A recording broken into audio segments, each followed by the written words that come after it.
안녕, 최정입니다. 58강이고요 국제법입니다.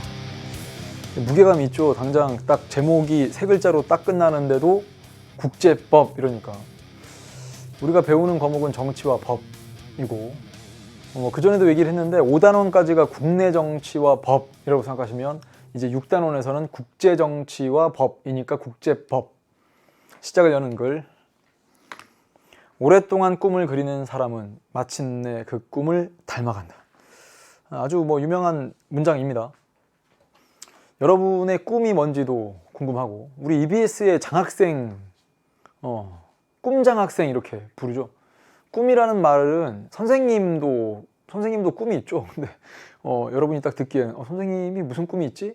선생님은 꿈이 없겠습니까?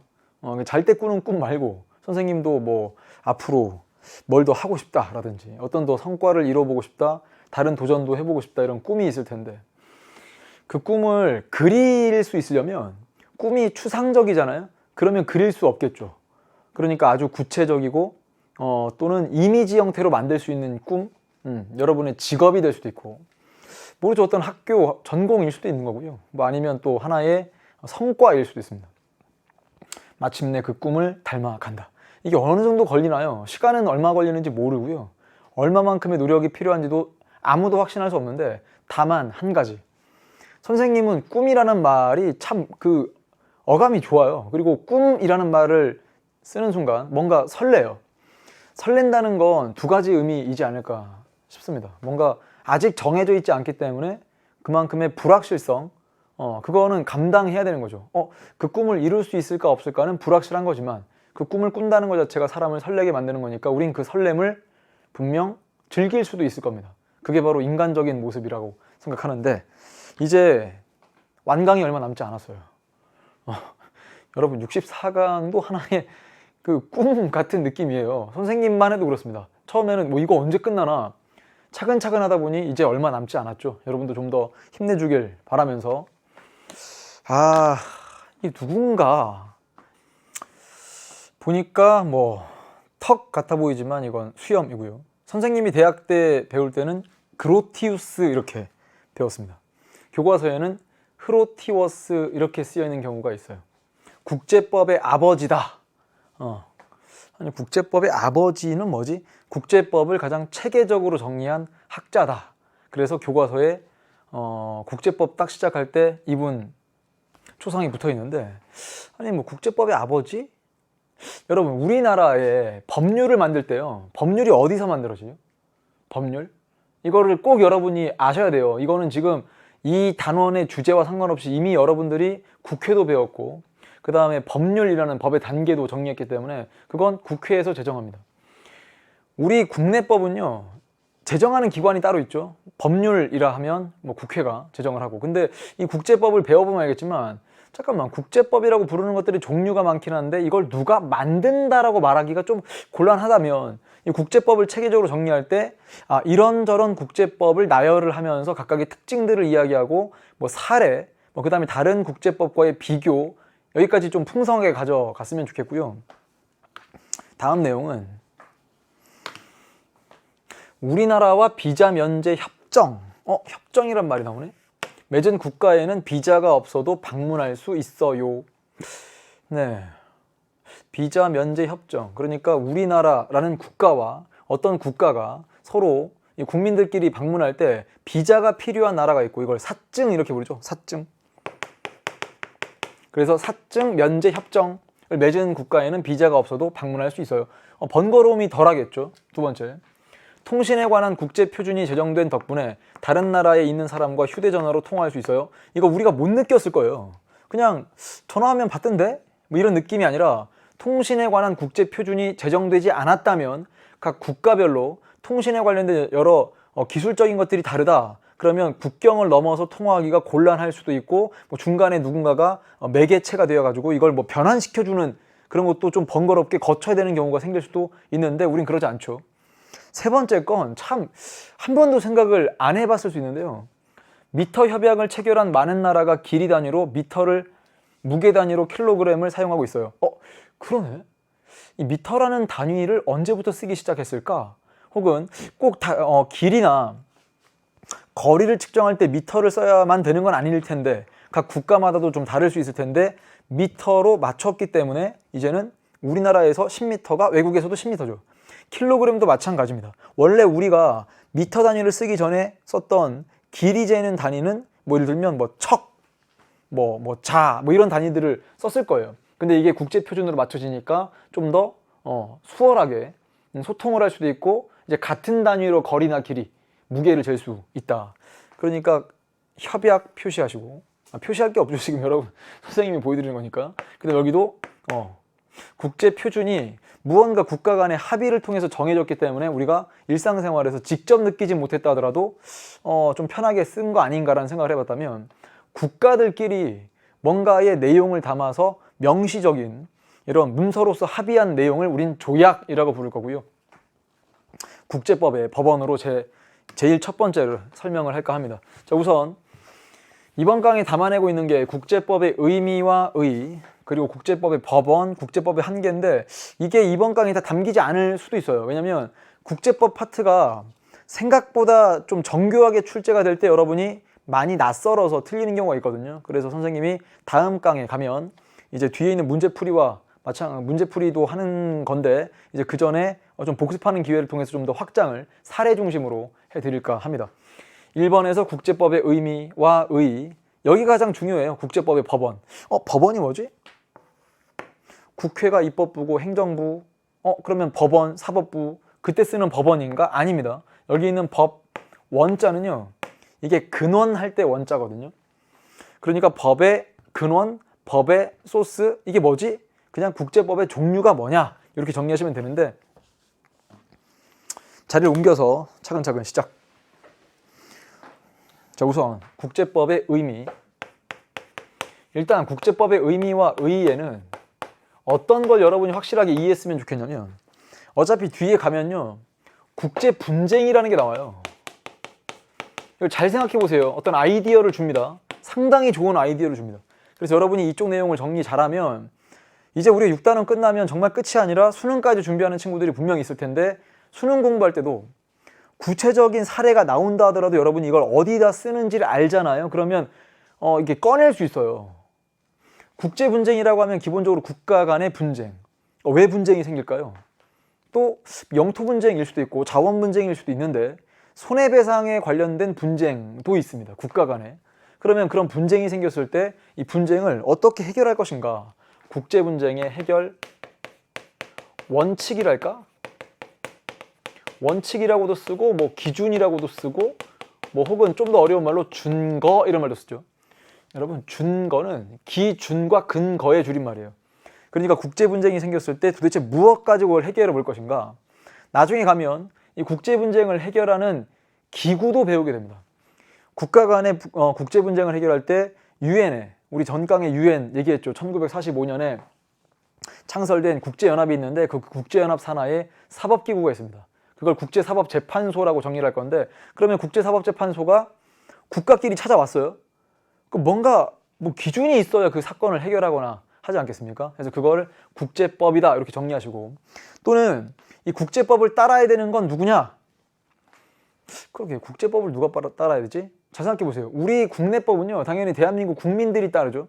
대한민국 국민 개개인도 따라야 되지만 국내법을 각각의 집단들도 따라야 되고요. 혹은 국가기관도 따라야 됩니다. 그것처럼 이 국제법을 따라야 되는 어떤 대상이랄까? 국제법을 따라야 되는 것은 국제 행위 주체가 됩니다. 그러니까 여기 이렇게 적을 수도 있어요. 국제 행위 주체들을 규율하는 원칙, 이걸 국제법이라고 부르고요. 국제법의 의미이자 어디다 쓰는가라는 얘기입니다. 그러면 이제 본격적으로 두 번째, 얘가 중요하다고 했죠. 국제법의 법원인데 국제법의 종류라고 읽어도 괜찮겠네요. 국제법에 어떤 종류가 있을까요? 라는 얘기죠. 자, 여기서 A, B, C, D, E 이렇게 쭉 벌릴 수 있거든요. 자, 우선 여기 A에 조약이 있습니다. 조약. 좀 필기가 많을 거예요. 다음 B, 국제관습법이 있습니다. 뭔가 이거 살짝 생소한데? 그럼요. 생소한 개념들입니다. C에 법의 일반 원칙이라는 게 있어요. 이거 잘 이해가 안 되는데? D에 가면요, 여기에 각종 판결, 국제사법재판소의 판결과 국제사회에서 저명한 국제법 학자의 학설, 이런 것도 소개가 될 겁니다.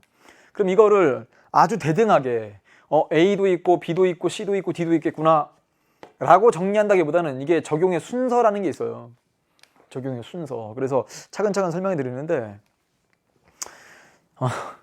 선생님이 과거에, 그렇죠, 그때 우리 EBS에도 강의했었는데요, 그때의 선생님이 수업 시간에 들었던 사례가 있거든요.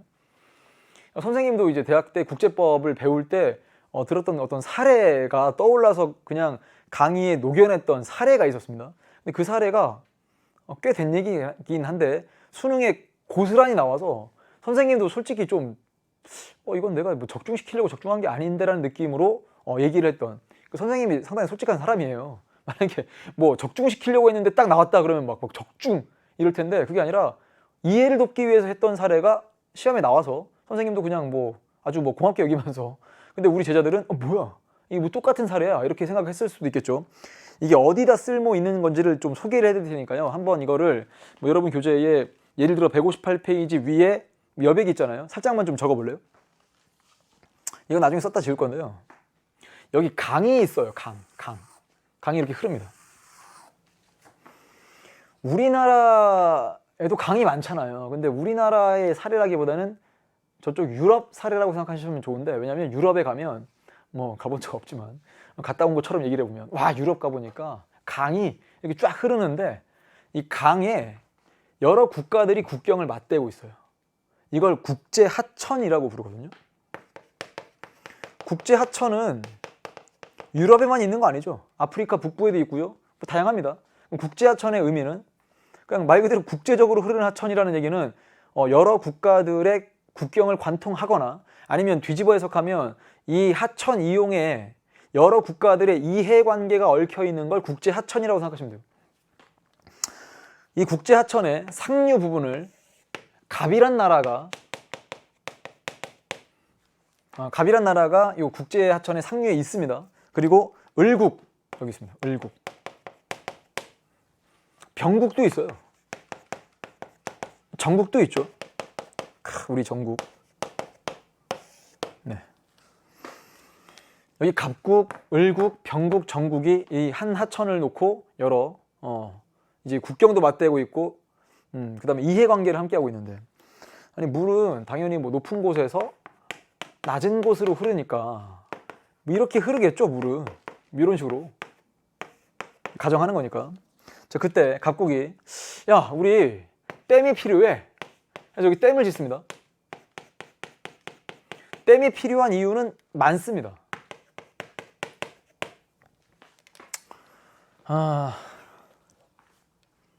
댐을 왜 건설하는 거죠?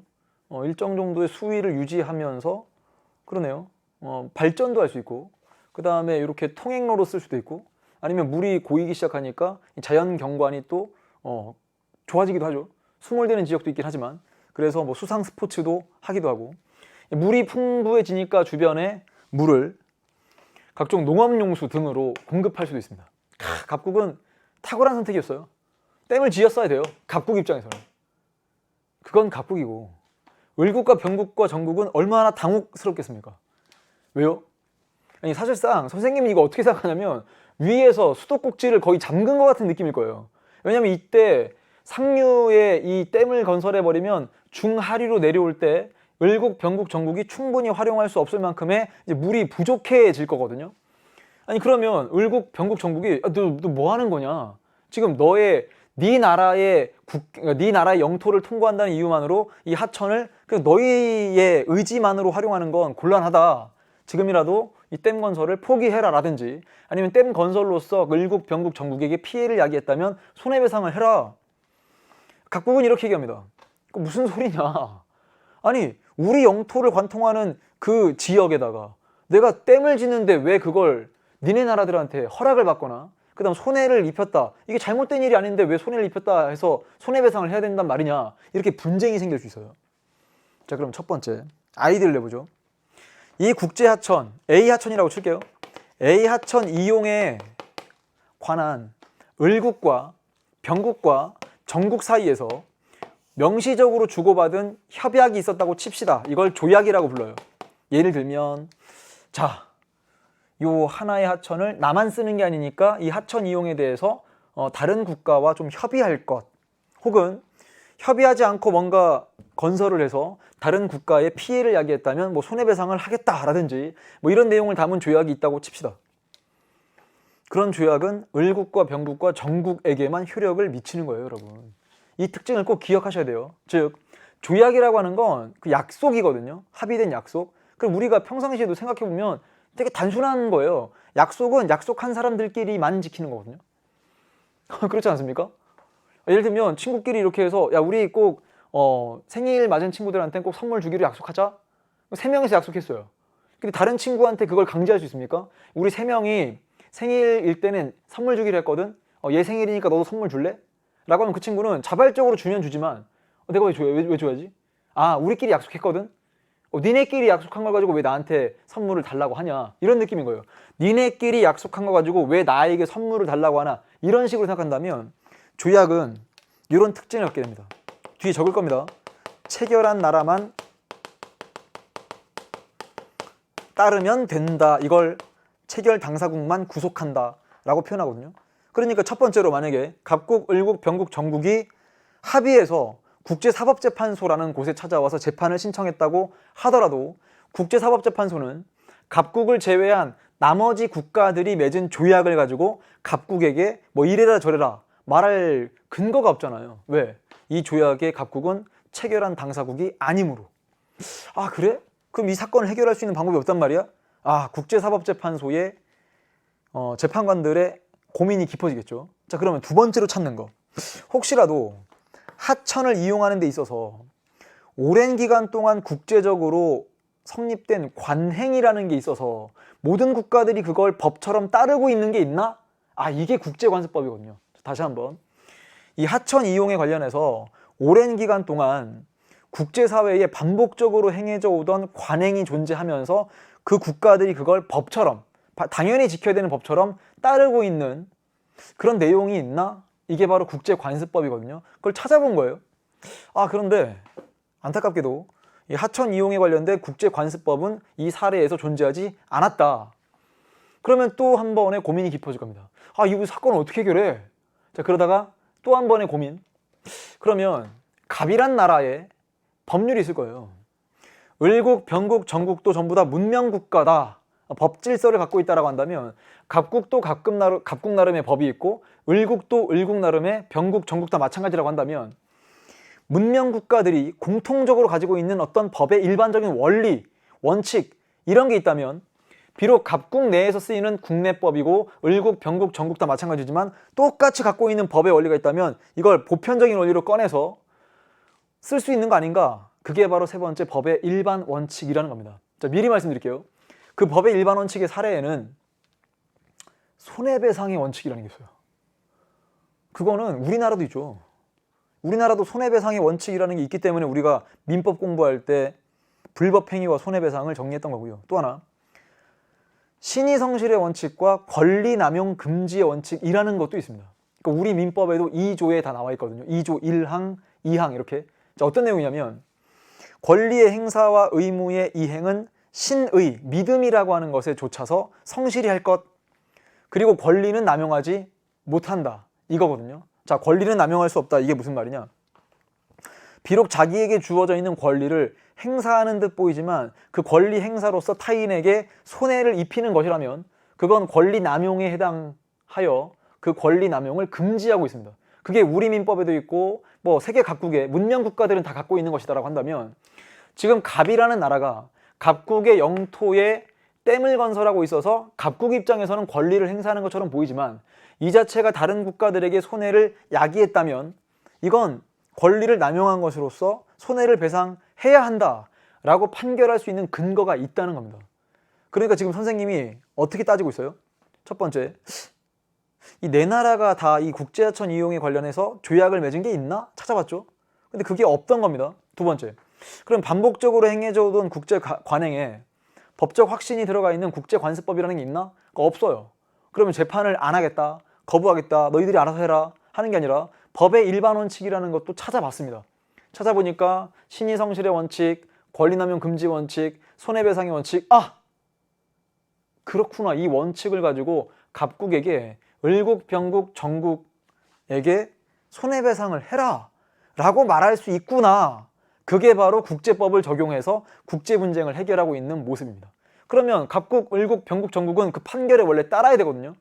근데 그 판결이 어떤 특징이 있는 건지는 이제 다음 주제로 국제기구 파트에서 할 거고요. 일단 기본적으로 조약, 국제관습법, 법의 일반 원칙, 지금 배경 설명을 했기 때문에 여러분 지금까지 배경 설명 들은 그 한 20분 정도 가까운 이 시간에 아까운 게 아니고요. 이제 이걸 응용하기 시작할 거니까 상당히 수월하게 내용 전개가 되지 않을까 싶어요. 조약이라 하면 국가 간 혹은 국제기구도 마찬가지인데 국가 간, 그 다음에 국제기구 포함 이렇게 적을게요. 무슨 말이냐면 A국과 B국, 이 주권 국가들끼리도 국제법 중에 하나는 이 조약을 체결할 수 있어요. 그런데 국제기구도 포함된다는 건 무슨 말이냐? 자, 생각해 볼게요. 이 국제법 중에 이 조약의 종류의 가장 대표적인 게 우리 뭐 그전에 선생님이 화면에서도 보여드렸지만 뭐 미터 협약 이런 것도 있었죠. 그 다음에 뭐 비자 면제 협정 이런 것도 있고요. 아마 여러분 머릿속에는 협정 그러면 가장 먼저 떠오르는 게 뭐 자유무역 협정 이런 게 있지 않습니까? FTA. 그러니까 자유롭게 무역하자고 국가와 국가끼리 맺은 그 협정에 따라서 관세라는 게 점진적으로 철폐가 되고, 그러니까 자유롭게 무역하는 과정에서 서로가 다 이익 보도록 하는 이 협정을 맺을 수 있는데, 잘 생각해 보면 이 이 협정을 맺을 때 한국과 미국 사이에 자유무역 협정이 맺어졌거든요. 한미 자유무역 협정. 근데 가만 보면 우리와 유럽연합도 맺은 게 있어요. 대한민국이라는 주권국가와 그리고 유럽연합이라는 국제기구도 자유롭게 무역하자고 협약을 맺을 수 있구나. 그 생각하시면 이 선지가 나오면 문제 풀 수 있습니다. 그러니까 예를 들어 문제에서 조약이라고 하는 건 국제기구가 체결할 수 없다. 그럼 틀린 선지가 됩니다. 국가 간 체결한 명시적인 약속, 협의, 이걸 조약이라고 부릅니다. 그러니까 명시적이라는 표현에서 이 조약은 성문화되었다 이렇게 얘기하죠. 문서 혹은 뭐 형식적으로 혹은 조문의 형태로, 문자의 형태로, 글자로 적혀 있다는 뜻입니다. 이게 바로 조약의 기본적인 특징이고요. 아까 이야기했던 이 조약은 체결 당사국만 구속하는데, 그럼 도대체 이거 누가 체결하는 거지? 국가뿐만 아니라 국제기구도 체결할 수 있다는 거 이제 설명을 들었으니까 알겠지만, 그럼 둘만 맺을 수 있는 건가? 둘만 맺으면 양자조약이라고 불러요. 체결 주체가 둘 뿐만 아니라 체결 주체가 셋 이상이다. 다자조약도 있습니다. 그럼 시험 문제에 가끔씩 이거 양자조약이니? 다자조약이니? 이렇게 물어보는 것이 있어요. 그럼 선생님 이게 둘이 맺은 건지 셋 이상이 맺은 건지 어떻게 알아요? 대체로 꼭 그런 거 아니지만 대체로 양자조약은요, 그 조약의 명칭 앞에 조약을 체결한 주체의 이름을 뭐 짧게라도 넣어주거든요. 예를 들면 한미 자유무역협정 이렇게. 그럼 여러분이 이게 양자조약인지 다자조약인지 헷갈릴 리가 없죠. 왜? 이 자유롭게 무역하자 자유무역협정. 자유롭게 무역하자는 이 협정은 한국과 미국이 맺은 거구나. 이게 양자조약이구나. 이런 식으로. 또는 뭐 다 적을 필요는 없지만 한일업협정. 그럼 한국과 일본이 맺은 거구나. 양자조약이구나. 이렇게 풀어주시면 돼요. 그런데 예를 들면